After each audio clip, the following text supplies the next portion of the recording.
ಅಂಕಿತಾ ತುಂಬ ಅಂದರೆ ತುಂಬಾನೇ ಸೋಮಾರಿ. ಮನೇಲಿ ಯಾವ ಕೆಲಸನೂ ಮಾಡದೆ ಜಾಲಿಯಾಗಿ ತಿರ್ಗಾಡ್ಕೊಂಡಿದ್ದೋಳು. ಆದರೆ ಇವಾಗ ಮದುವೆ ಆಗಿದೆ, ಗಂಡನ ಮನೆಗೆ ಬಂದಿದ್ದಾಳೆ. ತವ್ರ ಮನೆಗೂ ಗಂಡನ ಮನೆಗೂ ತುಂಬಾ ವ್ಯತ್ಯಾಸ ಇದೆ. ತವ್ರ ಮನೇಲಿ ನಾವು ಮಾಡೋ ಎಲ್ಲ ತಪ್ಪುಗಳಿಗೂ ಎಕ್ಸ್ಕ್ಯೂಸ್ ಇರುತ್ತೆ. ಆದರೆ ಅತ್ತೆ ಮನೇಲಿ ಹಾಗಲ್ಲ, ಇರೋ ಎಲ್ಲ ಜವಾಬ್ದಾರಿನೂ ನಾವೇ ತಗೊಳ್ಬೇಕು. ಆದರೆ ಈ ಸೋಮಾರಿ ಸೊಸೆ ಮುಂದೆ ಏನು ಮಾಡ್ತಾಳೆ ನೋಡೋಕ್ಕಿಂತ ಮೊದಲು ಡಿಸ್ಕ್ರಿಪ್ಷನ್ನಲ್ಲಿ ಫೇಸ್ಬುಕ್ ಪೇಜ್ ಲಿಂಕ್ ಕೊಟ್ಟಿದ್ದೀನಿ, ಫಾಲೋ ಮಾಡಿ, ಹಾಗೆ ಸಪೋರ್ಟ್ ಮಾಡಿ. ಮದುವೆ ಆಗಿ ಹೊಸದ್ರಲ್ಲಿ ಮನೆ ಎಲ್ಲ ಕೆಲಸನೂ ಅತ್ತೆ ಭಾನುಮತಿನೇ ಮಾಡ್ತಾ ಇರ್ತಾಳೆ. ಭಾನುಮತಿ ತುಂಬ ಮುಗ್ಧ ಸ್ವಭಾವದವಳು. ಆದರೂ ಎಷ್ಟು ದಿನ ಅಂತ ಅವಳೇ ಕೆಲಸ ಮಾಡ್ತಾಳೆ. ಮನೆಗೆ ಸೊಸೆ ಬಂದಿದ್ದಾಳೆ, ಹಾಗಾಗಿ ಸೊಸೆ ಹತ್ರನೂ ಕೆಲಸ ಮಾಡಿಸ್ಲೇಬೇಕಾಗತ್ತೆ. ಲೇ ಭಾನು, ಇದೇನೇ ಇದು? ನಿನ್ನ ಸೊಸೆ ಮದುವೆ ಆಗಿ ಮನೆಗೆ ಬಂದು 1 ವಾರ ಆಯಿತು. 1 ವಾರ ಆದ್ರೂ ಇನ್ನು ನೀನೇ ಎಲ್ಲ ಕೆಲಸ ಮಾಡ್ತಿದ್ಯಲ್ಲೇ. ನಿನ್ನ ಸೊಸೆನೂ ಕೆಲಸಕ್ಕೆ ಕರೆಯುತ್ತಾನೆ. ಛೇ, ಈ ಮುದುಕಿಗೆ ಸುಮ್ಮನೆ ಇರೋದಕ್ಕೆ ಬರಲ್ಲ ಅನ್ಸುತ್ತೆ. ಹೇಗೋ ಆರಾಮಾಗಿದ್ದೆ, ಆದರೆ ಅದಕ್ಕೂ ಕಲ್ಲಾಕೋಕೆ ನೋಡ್ತಿದ್ದಾಳೆ, ಹಾಳಾದವಳು. ಅದು ಅತ್ತೆ, ಇವಾಗೇನು ನಾನೇ ಇದ್ದೀನಲ್ವಾ, ಎಲ್ಲ ಕೆಲಸನೂ ಮಾಡ್ಕೋತೀನಿ. ಪಾಪ ಅವಳು ಸ್ವಲ್ಪ ದಿನ ಆರಾಮಾಗಿರ್ಲಿ ಬಿಡಿ ಅತ್ತೆ, ಅದಕ್ಕೇನಂತೆ. ಅಯ್ಯೋ, ಏನೇ ಹೀಗೆ ಹೇಳ್ತಾ ಇದೀಯಾ ನೀನು? ನೀನು ಈ ಮನೆಗೆ ಸೊಸೆ ಆಗಿ ಬಂದಿನಾನೆ ಎಲ್ಲ ಕೆಲಸನೂ ಮಾಡಿದ್ದೆ, ನೆನಪಿದ್ಯಾ ನಿನಗೆ? ಮನೆ ಸೊಸೆ ಆದವಳು ಎಲ್ಲ ಜವಾಬ್ದಾರಿನೂ ತಗೋಬೇಕು ಕಣೆ. ಹೋಗಿ ಕರಿ ನಿನ್ನ ಸೊಸೆನ ಮೊದಲು. ಸರಿ ಅತ್ತೆ, ನೀವು ಹೇಳ್ದಾಗೆ ಮಾಡ್ತೀನಿ. ಅಯ್ಯಯ್ಯೋ, ಇವಾಗ ಅತ್ತೆ ಬಂದ್ಬಿಡ್ತಾರೆ. ಹೇಗಾದರೂ ಮಾಡಿ ಈ ಕೆಲಸ ಮಾಡೋದ್ರಿಂದ ತಪ್ಪಿಸ್ಕೋಬೇಕು. ಏನು ಮಾಡಲಿ?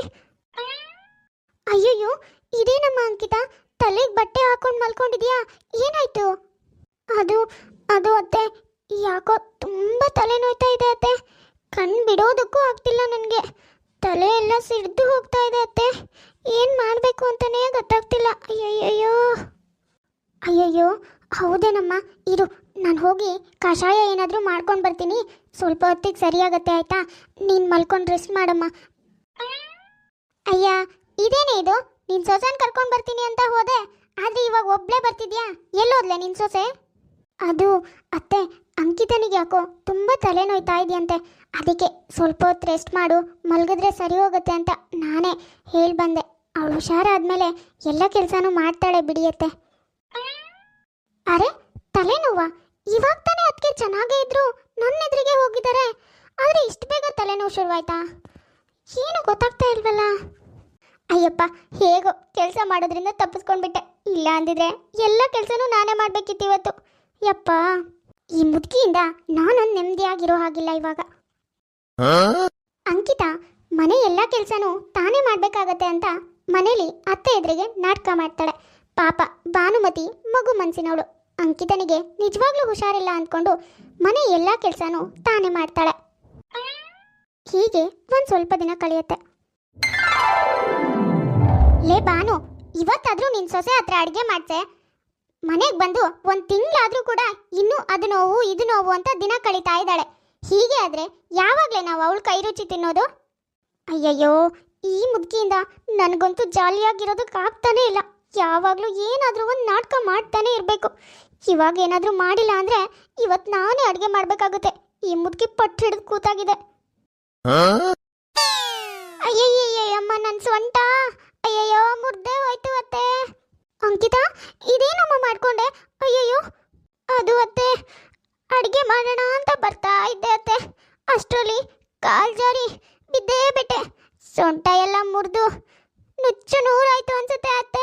ತುಂಬ ನೋಯ್ತಿದೆ.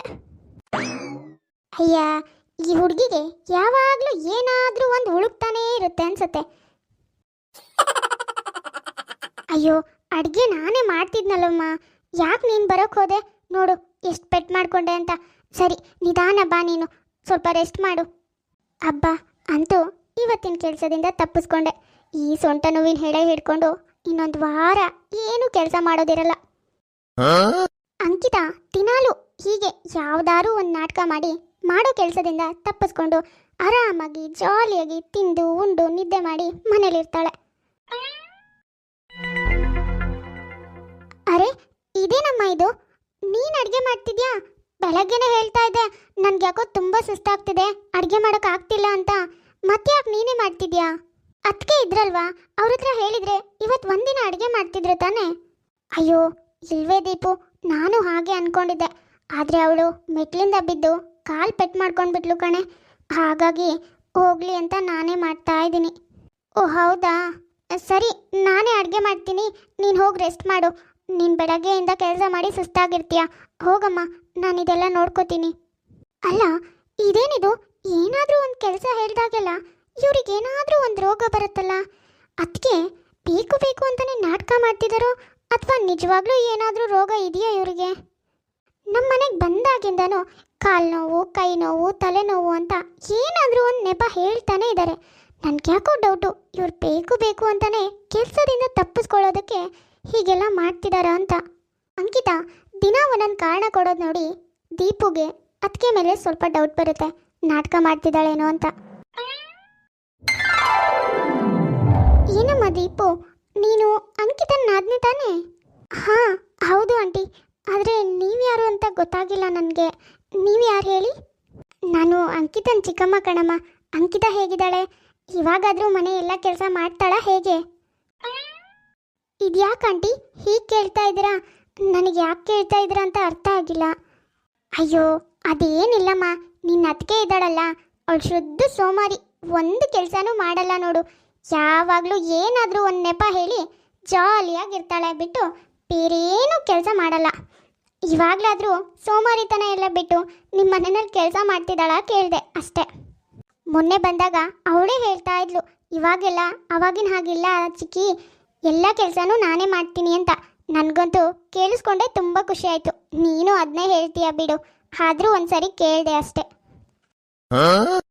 ಓಹೋ, ಅಂದರೆ ಇಷ್ಟು ದಿನ ಮಾಡಿದ್ದೆಲ್ಲ ನಾಟಕ.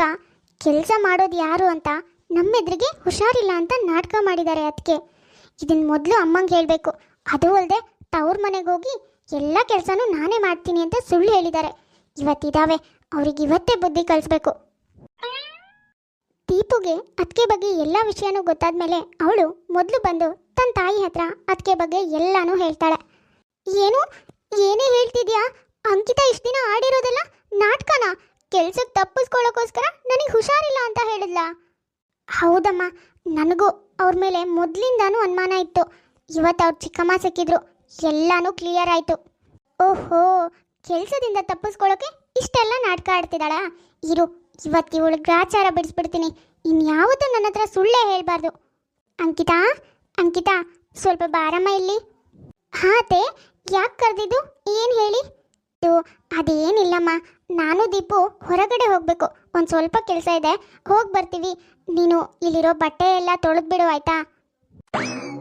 ಹಾಂ, ಅಯ್ಯಯ್ಯಯ್ಯೋ, ಇಷ್ಟು ದಿನ ಹೇಗೋ ತಪ್ಪಿಸ್ಕೊಳ್ತಿದ್ದೆ, ಇವಾಗ ಏನು ಮಾಡಲಿ? ಇದ್ರ ಭದ್ರ ಇದ್ಕೊಂಡೆ, ಇವಾಗ ಹೇಗೆ ನಾಟಕ ಮಾಡೋದು? ಅಯ್ಯೋ ಅಯ್ಯೋ, ಅದು ಅದು ಅದು ಅತ್ತೆ, ಯಾಕೋ ನನ್ನ ಕೈ ತುಂಬ ನೋಯ್ತಿದೆ ಅತ್ತೆ, ಅಂದಾಡ್ಸೋದಕ್ಕೂ ಆಗ್ತಿಲ್ಲ. ಈ ಕೈನಲ್ಲಿ ಹೇಗೆ ಬಟ್ಟೆ ತೊಳಿಲಿ ಅತ್ತೆ? ಅಲ್ಲ ಅದಕ್ಕೆ ಇಷ್ಟೊತ್ತು ಕೈನ ಚೆನ್ನಾಗಿ ಹಂದಾಡ್ಸ್ತಾ ಇದ್ರಿ, ಆದರೆ ಇವಾಗ ಕೆಲಸ ಹೇಳಿದ ಕೂಡ್ಲೇನೆ ಕೈ ಹಂದಾಡ್ತಾ ಇಲ್ವಾ ನಿಮಗೆ? ಅದು ಅದು ಅತ್ತೆ, ಅದೇನು ಅಂದರೆ ಅದು ಸಾಕು, ಬಾಯಿ ಮುಚ್ಚಿ ಅದಕ್ಕೆ. ನಿಮ್ಮ ನಾಟಕ ಎಲ್ಲ ನಮ್ಗೇನು ಗೊತ್ತಿಲ್ಲ ಅನ್ಕೊಂಡಿದ್ರಾ? ಕೆಲಸ ಮಾಡೋದಕ್ಕೆ ಸೋಮಾರಿತನ ಆಗಿ ದಿನಕ್ಕೆ ಒಂದೊಂದು ನಾಟಕ ಮಾಡ್ತಾ ಇದ್ದೀರಾ. ಇನ್ಮೇಲಿಂದ ನಿಮ್ಮ ಯಾವ ನಾಟಕನೂ ನಡೆಯಲ್ಲ ನೋಡಿ. ನಾಟಕ ಮಾಡ್ಕೊಂಡು ನೀವು ಈ ಮನೇಲಿ ಇರೋದೇನು ಬೇಕಾಗಿಲ್ಲ. ನಿಮ್ಮ ತಂದೆ ತಾಯಿಗೆ ಫೋನ್ ಮಾಡಿದ್ದೀನಿ, ಇನ್ನೊಂದು ಸ್ವಲ್ಪ ಹೊತ್ತಿಗೆ ಬರ್ತಾರೆ. ಅವ್ರ ಜೊತೆಗೆ ನಿಮ್ಮ ತವ್ರ ಮನೆಗೆ ಹೋಗಿ ಅಲ್ಲಿ ಎಷ್ಟು ಬೇಕಾದರೂ ನಾಟಕ ಮಾಡ್ಕೊಳ್ಳಿ. ನನ್ನ ಅಣ್ಣಂಗೆ ಬೇರೆ ಮದುವೆ ಮಾಡ್ತೀವಿ. ಅಯ್ಯಯ್ಯಯ್ಯೋ, ತವ್ರ ಮನೆಗ ಅಮ್ಮಂಗೆ ಬೇರೆ ಚೆನ್ನಾಗಿ ಹೊಂದ್ಕೊಂಡು ಹೋಗ್ತಿದ್ದೀನಿ. ಮನೇಲಿ ಎಲ್ಲ ನಂದೇ ಕೆಲಸ ಅಂತ ಸುಳ್ಳು ಬೇರೆ ಹೇಳಿದ್ದೀನಿ. ಇವಾಗ ಹೀಗೆಲ್ಲ ನಾಟಕ ಮಾಡ್ತಿರೋದು ಗೊತ್ತಾದರೆ ನನ್ನ ಹುರಿದು ಮುಖ್ಯ ಬಿಡ್ತಾಳೆ. ಅವಳ ಹತ್ರ ಬಯಸ್ಕೊಳ್ಳೋದಕ್ಕಿಂತ ಇವ್ರ ಹತ್ರ ಕ್ಷಮೆ ಕೇಳೋದೇ ಒಳ್ಳೇದು. ಅದು ಅತ್ತೆ, ದೀಪು ನನಗೆ ಕ್ಷಮಿಸ್ಬಿಡಿ, ಇನ್ಯಾವತ್ತೂ ಹೀಗೆಲ್ಲ ಮಾಡಲ್ಲ. ಇವತ್ತಿಂದ ಎಲ್ಲ ಕೆಲಸನೂ ನಾನೇ ಮಾಡ್ತೀನಿ. ನಿಮ್ಮ ಹೆಲ್ಪ್ ಕೂಡ ಮಾಡ್ಕೊಡೋದು ಬೇಡ. ನೀವು ಯಾರು ಯಾವ ಕೆಲಸನೂ ಮಾಡೋದು ಬೇಡ, ಎಲ್ಲ ಕೆಲಸನೂ ನಾನೇ ಮಾಡ್ತೀನಿ ಅತ್ತೆ. ಆದರೆ ತವ್ರ ಮನೆಗೆ ಹೋಗೋ ವಿಷಯ ಮಾತ್ರ ಇಲ್ಲಿಗೆ ಕೈ ಬಿಟ್ಬಿಡಿ ಪ್ಲೀಸ್ ಅತ್ತೆ, ನನ್ನ ಕ್ಷಮಿಸ್ಬಿಡಿ. ಅಂಕಿತಾ ಮಾಡ್ತಾ ಇರೋದು ನಾಟಕ ಅಂತ ಇಡೀ ಮನೇಲಿ ಎಲ್ರಿಗೂ ಗೊತ್ತಾದ್ಮೇಲೆ ತನ್ನ ತಪ್ಪು ಒಪ್ಕೊಂಡು ಎಲ್ಲ ಕೆಲಸನೂ ಅವಳೇ ಮಾಡೋಕೆ ಶುರು ಮಾಡ್ತಾಳೆ. ಶಿವು ಮಂಜುಶ್ರೀ ಅನ್ನೋರು ಕಮೆಂಟ್ ಮಾಡಿದ್ರು ಅವ್ರ ಮಾವನ ಬರ್ಡೇ ಇವತ್ತು ವಿಶ್ ಮಾಡಿ ಅಂತ. Hi Shivu, Vishu happy birthday. ಹಾಗೆ ಮಂಜು ಅನ್ನೋರು ಕಮೆಂಟ್ ಮಾಡಿದ್ರು ಹಾಯ್ ಹೇಳಿ ಅಂತ. ಹಾಯ್ ಮಂಜು, ಹೇಗಿದ್ದೀರಾ? ಅಂಜಲಿ ಅನ್ನೋರು ಕಮೆಂಟ್ ಮಾಡಿದರು ಕನಸು ಅನ್ನೋರಿಗೆ ಹಾಯ್ ಹೇಳಿ ಅಂತ. ಹಾಯ್ ಕನಸು, ಹೇಗಿದ್ದೀರಾ? ತೇಜಸ್ವಿನಿ ಅನ್ನೋರು ಕಮೆಂಟ್ ಮಾಡಿದರು ಇವತ್ತು ಅವ್ರ ಬರ್ಡೇ ವಿಶ್ ಮಾಡಿ ಅಂತ. ಹಾಯ್ ತೇಜಸ್ವಿನಿ, ಹೇಗಿದ್ದೀರಾ? Vishu happy birthday.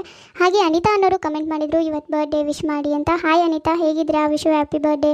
ಸುಮಿತ್ರಾ ಅನ್ನೋರು ಕಮೆಂಟ್ ಮಾಡಿದರು ಹಾಯ್ ಹೇಳಿ ಅಂತ. ಹಾಯ್ ಸುಮಿತ್ರಾ, ಹೇಗಿದ್ದೀರಾ? ವಿಶಸ್ ಹೇಳಿ ಅಂತ ಕಮೆಂಟ್ ಮಾಡೋರು ನಿಮ್ಮ ನೇಮು ಮತ್ತು ಯಾರಿಗೆ ವಿಶ್ ಮಾಡಬೇಕು ಅವ್ರ ನೇಮನ್ನ ಮೆನ್ಷನ್ ಮಾಡಿ, ಹಾಗೆ ಯಾವತ್ತು ವಿಶ್ ಮಾಡಬೇಕು ಅನ್ನೋದನ್ನು ಮೆನ್ಷನ್ ಮಾಡಿ. ನೋಡಿದ್ರಲ್ಲ ವೀಕ್ಷಕರೇ, ಇವತ್ತಿನ ನಮ್ಮ ವಿಡಿಯೋ ಸ್ವಲ್ಪನಾದರೂ ಇಷ್ಟ ಆಗಿದ್ರೆ ಪ್ಲೀಸ್ ನಮ್ಮ ಚಾನಲ್ನ ಸಬ್ಸ್ಕ್ರೈಬ್ ಮಾಡ್ಕೊಳ್ಳಿ, ಲೈಕ್ ಮಾಡಿ, ಶೇರ್ ಮಾಡಿ, ಹಾಗೆ ಕಮೆಂಟ್ ಮಾಡಿ. ತುಂಬ ಜನ ಹಾಗೆ ವೀಡಿಯೋಸ್ ನೋಡ್ತಾ ಇದ್ದಾರೆ, ದಯವಿಟ್ಟು ಸಬ್ಸ್ಕ್ರೈಬ್ ಮಾಡ್ಕೊಳ್ಳಿ. ಹಾಗೆ ಪಕ್ಕದಲ್ಲೇ ಇರೋ ಬೆಲ್ ಐಕಾನ್ನ ಕ್ಲಿಕ್ ಮಾಡಿ, ನೆಕ್ಸ್ಟ್ ನಾನು ಹಾಕೋ ವೀಡಿಯೋಸ್ ನಿಮಗೆ ನೋಟಿಫಿಕೇಶನ್ ಬರುತ್ತೆ. ಸರಿ ವೀಕ್ಷಕರೇ, ನಾನಿನ್ನ ಹೊರಡ್ತೀನಿ. ನೆಕ್ಸ್ಟ್ ವೀಡಿಯೋದಲ್ಲಿ ಮತ್ತೆ ಸಿಗೋಣ.